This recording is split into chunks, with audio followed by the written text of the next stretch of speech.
Growers, in today's video we're going to grow some amazing, juicy, hopefully big and delicious cantaloupe this year.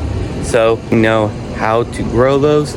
This is a perfect video for you. Cantaloupe loves the sunlight. You want to plant it area that gets like the most sunlight, usually like 6 to 8 hours of sunlight per day. First thing that you want to do in order to get your tiny, hopefully big cantaloupe by August is you want to give them a nice layer of compost, or basically fill them up just a little bit and add some compost that way, since they will need some boost of a fertilizer.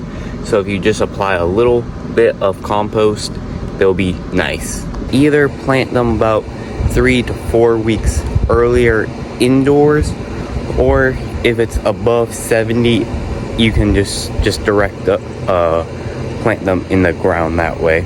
About maybe 2 or 3 plants, you want to try to give them about a foot or 2 apart. If you're in a tiny garden bed, it's going to be a little hard to do, but they should be fine as long as you give them some spacing. Once you start seeing little mounds form on the plant, you need to regularly water them about maybe 2 or 3 times a week, depending on how many little cantaloupes you have. And bonus points, not want to water on the leaves unless if it's raining, but you want to try to water right on the stem only, since they will collect the most water that way.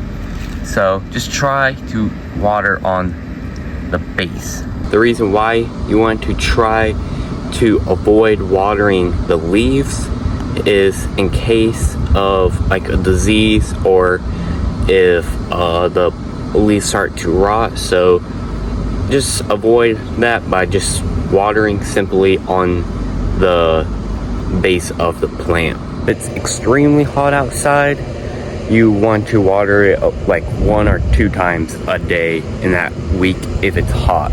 Then once you start to see those cantaloupes start to form, you also want to give it some liquid fertilizer or some fertilizer, and obviously give it at the base of the plant to help. Obviously you want some bees to help fertilize the female flowers. If you don't have any bees, you can always just hand pollinate it that way, or just have some flowers or some other fruiting vegetables in your garden that will like help the bee. As you can see, the bees are pretty busy with helping me with this cantaloupe. Unfortunately, you do want to watch out for these 3 pests that could end up on your cantaloupe, but you want to spot them early if you can, which is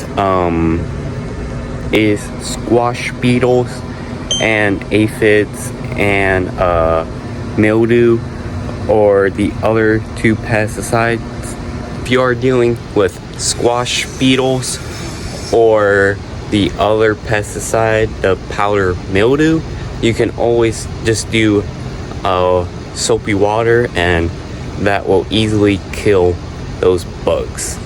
Depending on which variety of cantaloupe you are growing, they should be ready in about 75 days or so. Time is because it is super easy to pull off the vine, and if you do a smell taste to it, they will usually, hopefully, smell pretty sweet. And also the skin will change from a yellow to a tannish color, and that's one of the signs that it's ready to be picked. So if you have a good smell of it, and if the skin is tan, that should be a good sign that it's ready, and if it's easy to pull off the vine. when you are harvesting your cantaloupe, you don't want to pull it from the stem. You just want to gently twist it a little bit, see if it naturally comes off. And you want to usually pull it in the early mornings if possible.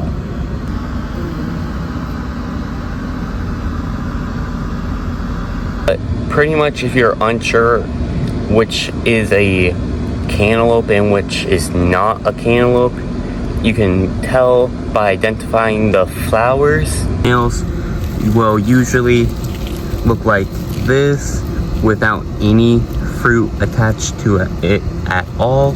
Pretty much all of the flowers that you see as of right now are all male flowers, because I don't have any other cantaloupe, other words as the female flowers, but I'm sure I will have some in a few days or so. But those ones will usually have a tiny little cantaloupe attached to the flower, and that's the female flower. Perfect example. Here is the male flower, and then that little fuzzy thing right there is the actual cantaloupe right there, and that part right there is the flower. Hope you guys enjoyed this video, and I'll see you in the next one. So keep on growing.